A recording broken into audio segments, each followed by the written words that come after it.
Before I start off, thank you to Danny and the Forestry Club for setting up this event.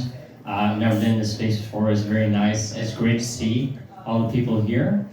And beyond that, so I'm an undergrad, and I think on behalf of all the undergrads, thank you to the graduate school's community at Yale, all the master's students, PhD, all the faculty, all the people here who have been supporting the movement as a whole, who've been part of the occupations, who've been part of building the art, who've been spreading the message. It's actually really amazing for me because, the way I see it, a lot of the people who are graduate students, they face a lot more pressure from prospective employers, people around them, their institutions, to be quiet and just go along. But obviously that's how evil continues, right? And it's really great to see everyone around here and everyone participating and standing up for the truth. So just a round of applause for that.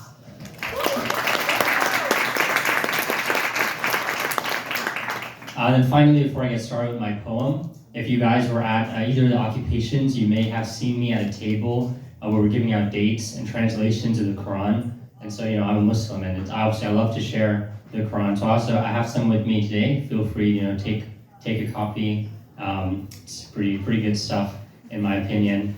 And with that, I'll just start my poem. It's called The Blessed Olive Tree. The olive tree. Scientific name, Alea europaea. Elia in Greek, Olivae in Latin, Zayt in Hebrew, Zaytuna in Arabic. The blessed olive tree. Does it know in what language its praise is sung? How could it, when it speaks no human tongue? But it can feel the hands, the nimble touch. The olive farmer knows he must not be rough. The oil will grow thick, make pouring tough. Olives were first cultivated for oil, thousands of years before we learned to eat them. Homer's heroes and Roman emperors would anoint themselves in olive oil, and the early Jews kept an olive oil flame alive within the temple at all times. In the Holy Quran, God describes his light like that of a lamp, lit from the purest oil of a blessed olive tree. Nur ala nur, light upon light. The blessed olive tree. Does it know upon whose face it casts its light? How could it, when it has no human sight? But it can feel the hands, careful pruning. Dead branches are removed for the health of the tree, and the wood is prized as a rare beauty. The Romans spoke of an olive tree providing shade to the whole city. And in the Old Testament, the prophet Noah received an olive branch from God, signaling peace and friendship. The blessed olive tree. Does it know what its branches symbolize? How could it, when it has no human eyes? But it can feel the hands and their gentle pull. Once we discovered olive fermentation, various Mediterranean cultures prized the olive as a food, and in an act of charity, when the harvest time came, families would leave some olives on the tree so that even the poor could eat. In various cuisines, the olive was found, from the Hellenes to the Hebrews, the Spaniards to the Semites.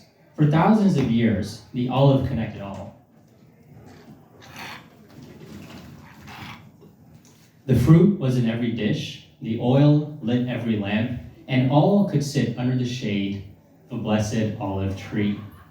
For thousands of years, before Lawrence and the Kaiser, before Balfour and the Beer Hall, before the United Nations and the Nakba. The blessed olive tree. Does it know the history? It was there. Bilal Saleh was 40 years old when he was killed, but the trees that he tended to were much older. The average olive tree is 500 years old. 500 years ago, 1524, would have been just a few years after the Ottoman Turks took the Holy Lands from the Mamluk Egyptians.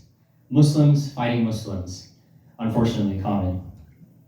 But when they took control, they set up systems of laws, millets, rabbinic law for the Jews, canon law for the Christians, Sharia law for the Muslims, and the Sultan's law, maintaining justice between the three. The blessed olive tree. Does it know under whose law it grows? Bilal Saleh was 40 years old when he was killed, but the trees he tended to were much older. Olive groves are inherited, generation to generation, passed down as villages evolve and tribes migrate. And for thousands of years, Muslims, Christians, and Jews lived side by side in the Holy Lands. Not in perfect harmony, but a peaceful coexistence, all worshiping the one God. And in the late 1800s, as the Zionist movement began to gain steam, European settlers were shocked to find Jewish and Muslim families living in the very same buildings together as they had done for years and years, for 500 years, under the shade of the blessed olive tree. 500 years. But 6.5 months ago, Bilal Saleh was 40 years old when he was killed by illegal settlers, shot dead in front of his children in the middle of the day as his family harvested the olive trees from their very own groves. Bilal Saleh was 40 years old when he was killed, but the trees that he loved were much, much older. And when the settler burns down a tree to send a message to the Palestinians, and when the IDF clears a grove to build a road for those settlers, Bilal Saleh may have been 40 years old.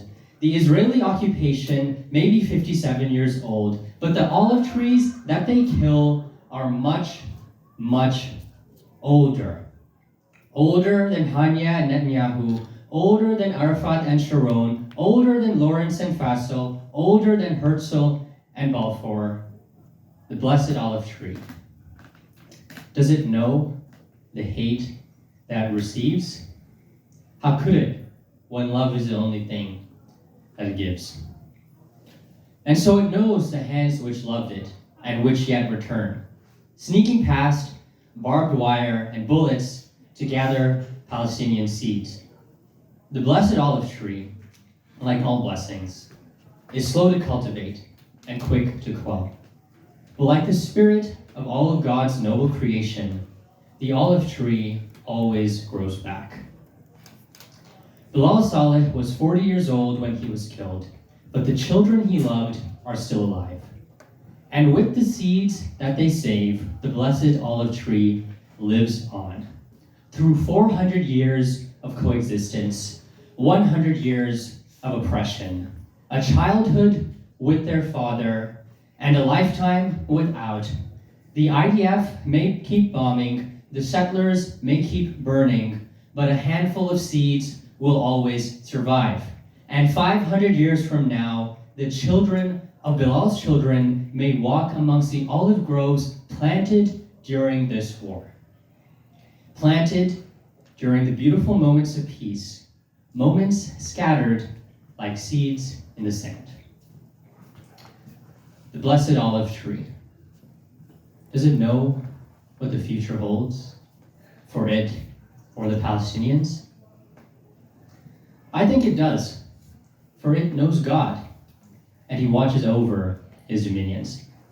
Thank you.